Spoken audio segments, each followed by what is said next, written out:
ವಾಯುವ್ಯ ಕರ್ನಾಟಕ ಸಾರಿಗೆ ಸಂಸ್ಥೆಯಲ್ಲಿ ನೌಕರಿ ಪಡೆಯಬೇಕೆಂದು ಕನಸು ಕಂಡಿದ್ದ ಅಭ್ಯರ್ಥಿಗಳ ಹೋರಾಟ ಮುಂದುವರೆದಿದೆ. ಕುಟುಂಬಸ್ಥರೊಂದಿಗೆ ಬೀದಿಗಿಳಿದು ಹೋರಾಟ ಮಾಡುತ್ತಿರುವ ಅಭ್ಯರ್ಥಿಗಳಿಗೆ ಜನಪ್ರತಿನಿಧಿಗಳು ಸಾಥ್ ನೀಡಿದ್ದಾರೆ. ಮನೋಜ್ ಜ್ಯುವೆಲರ್ಸ್ನಲ್ಲಿ ಚಿನ್ನ ಖರೀದಿಸಿದವರಿಗೆ ವಿದೇಶ ಪ್ರವಾಸದ ಅವಕಾಶ, ಜೊತೆಗೆ ಉಡುಗೊರೆ ಮತ್ತು ಬೆಳ್ಳಿ ನಾಣ್ಯ. Manoj jewellers, Koppikar road, Hubballi. ಸಾರಿಗೆ ಸಂಸ್ಥೆ ವಿರುದ್ಧ ಮತ್ತೆ ಸಿಡಿದದ್ದ ಅಭ್ಯರ್ಥಿಗಳು ಕುಟುಂಬ ಸಮೇತ ಸಂಸ್ಥೆ ಎದುರು ಬೃಹತ್ ಹೋರಾಟ ಮಾಡುತ್ತಿದ್ದಾರೆ. ಹುಬ್ಬಳ್ಳಿಯ ಗೋಕುಲ್ ರಸ್ತೆಯಲ್ಲಿರುವ ವಾಯುವ್ಯ ಕರ್ನಾಟಕ ರಸ್ತೆ ಸಾರಿಗೆ ಸಂಸ್ಥೆಯ ಪ್ರಾದೇಶಿಕ ಕಚೇರಿ ಎದುರು ರಸ್ತೆಯಲ್ಲಿಯೇ ಅಡುಗೆ ಮಾಡಿ ಊಟ ಮಾಡುವ ಮೂಲಕ ಅನಿರ್ದಿಷ್ಟಾವಧಿ ಪ್ರತಿಭಟನೆ ನಡೆಸುತ್ತಿದ್ದಾರೆ.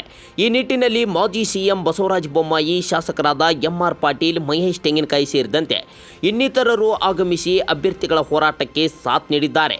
ಇನ್ನು ಸಚಿವ ರಾಮಲಿಂಗ ರೆಡ್ಡಿ ಅವರಿಗೆ ಸ್ಥಳೀಯ ಸಮಸ್ಯೆ ಹಾಗೂ ನೇಮಕಾತಿ ವಿಷಯದ ಬಗ್ಗೆ ದೂರವಾಣಿಯ ಮೂಲಕ ಸಮಾಲೋಚನೆ ನಡೆಸಿದ್ದು, ಕೂಡಲೇ ನೇಮಕಾತಿ ಮಾಡಿಕೊಳ್ಳುವಂತೆ ಶಾಸಕರು ಮತ್ತು ಮಾಜಿ ಸಿಎಂ ಮನವಿ ಮಾಡಿದ್ದಾರೆ. ಈ ಬಗ್ಗೆ ಸರ್ಕಾರ ಯಾವ ನಿರ್ಧಾರವನ್ನು ತೆಗೆದುಕೊಳ್ಳುತ್ತದೆ ಎಂಬುದನ್ನು ಕಾದು ನೋಡಬೇಕಿದೆ.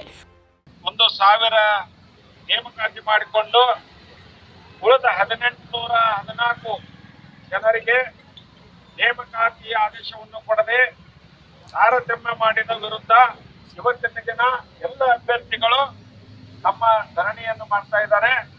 ಇದೆಲ್ಲ ಬಂದು ನಮಗ ಬೆಂಬಲ ಕೊಡಬೇಕು, ನಮಗ ಆದಂತ ಅನ್ಯಾಯಕ್ಕೆ ನ್ಯಾಯ ಕೊಡಿಸ್ಬೇಕು ಅನ್ನೋದಕ್ಕೆ ನಾವೆಲ್ಲರೂ ಕೂಡ ಇಲ್ಲಿ ಬಂದಿದ್ದೇವೆ. ಕಳೆದ ವಿಧಾನಸಭೆಯಲ್ಲಿ ನಮ್ಮ ಶಾಸಕರಾದಂತ ಮಹೇಶ್ ತೆಂಗಿನಕಾಯಿ ಸಾಹೇಬ್ರು ಇದರ ಬಗ್ಗೆ ಪ್ರತ್ಯೇಕ ನಾವು ಕೂಡ ತನಿಖೆಗೊಳಿಸಿದ್ವಿ. ಅವಾಗ ಕೊಟ್ಟಂತ ಭರವಸೆ ಹಂಗಾರೆ ಈಡೇರ್ತದಂತ ನಾವು ಅನಿಸ್ಕೊಂಡಿದ್ವಿ. ಯಾವುದೇ ಆದೇಶ ಇದ್ದು ತರ ಬಂದಿಲ್ಲ. ಕೆಲವೊಂದು ಅಭ್ಯರ್ಥಿಗಳ ಪಾಪ ಅವ್ರು ಏನಾಗಿದೆ ಅಂದ್ರೆ ಏಜು ಕೂಡ ಮುಗ್ಯಾಕ್ ಬಂದಿದೆ. ಅದೊಂದು ದೊಡ್ಡ ಸಮಸ್ಯೆ. ಅವರ ಜೀವನ ಪರ್ಯಂತ ಅವ್ರಿಗೆ ನೌಕರಿ ಸಿಗದಂತ ವ್ಯವಸ್ಥೆ ಆಗಿ ಹೋಗಂತ. ಅವತ್ತಿನ ಡೇಟ್ಗೆ ಏನಾದ್ರು ಅವ್ರಿಗೆ ಈಗ ನೇಮಣಿಕೆ ಮಾಡಿದ್ರೆ ಅವ್ರದ್ದು ಜೀವನ ಕೂಡ ಇದ್ರೊಳಗ ಉಳಿತೈತೆ ಅಂತ ಮಾತನ್ನ ಇವತ್ತಿನ ಸಂದರ್ಭದೊಳಗೆ ಹೇಳಿ, ಈ ಗ್ಯಾರಂಟಿ ಯೋಜನೆಯಿಂದ ಬೊಕ್ಕಸ ಖಾಲಿಯಾಗಿದೆ, ಸರ್ಕಾರದ ಬೊಕ್ಕಸ ಖಾಲಿಯಾಗಿದೆ, ಹಣಕಾಸು ಕೊಡಕ್ ಸಾಧ್ಯ ಇಲ್ಲ.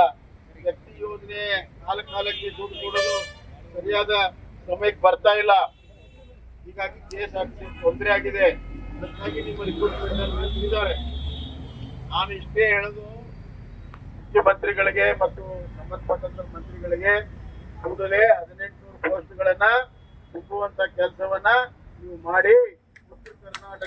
ಉತ್ತರ ಕರ್ನಾಟಕದ ಯುವಕರ ಹಕ್ಕೇನಿದೆ ಅದನ್ನು ಕೊಡುವಂತ ಕೆಲಸ ಮಾಡಿ ಅವ್ರ ಭವಿಷ್ಯವನ್ನ ನೀವು ಉತ್ತಮಗೊಳಿಸಬೇಕಾದ್ರೆ ರಿಕ್ರೂಟ್ಮೆಂಟ್ ಮಾಡಬೇಕು. Mallesh Surangi, public next, Hubballi.